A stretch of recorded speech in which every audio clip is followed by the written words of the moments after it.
स्वागत है आपका बी न्यूज नेशन में। मैं हूं आबिद हुसैन शेख। राम मंदिर निर्माण के लिए सुप्रीम कोर्ट का ग्रीन सिग्नल। मंदिर निर्माण की जिम्मेदारी होगी सरकार पर। देश का संविधान सभी धर्मों का आदर करता है। आस्था के नाम पर फैसले नहीं लिए जा सकते, सबूतों के आधार पर फैसले होते हैं।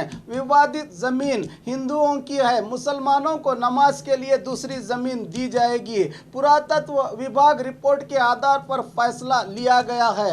लगातार 40 दिन की सुनवाई के बाद दुनिया के सबसे बड़े लोकतंत्र के देश का बड़ा फैसला, बहुचर्चित, बहुनिलंबित और बहुविवादित बाबरी मस्जिद राम जन्मभूमि का फैसला आज 5 जजों की संविधान पीठ chief justice of India Ranjan Gogoi के नेतृत्व में विवादित जमीन को हिंदू पक्ष को मंदिर बनाने के लिए केंद्र सरकार के नेतृत्व में एक ट्रस्ट बनाकर मंदिर बनाने का आदेश। किसी की हार न किसी की जीत पर, किसी समझौते पर आस्था से जुड़े किए गए इस फैसले का आदर करना हम सबका दायित्व है। और खबरों के लिए देखते रहिए बी न्यूज नेशन।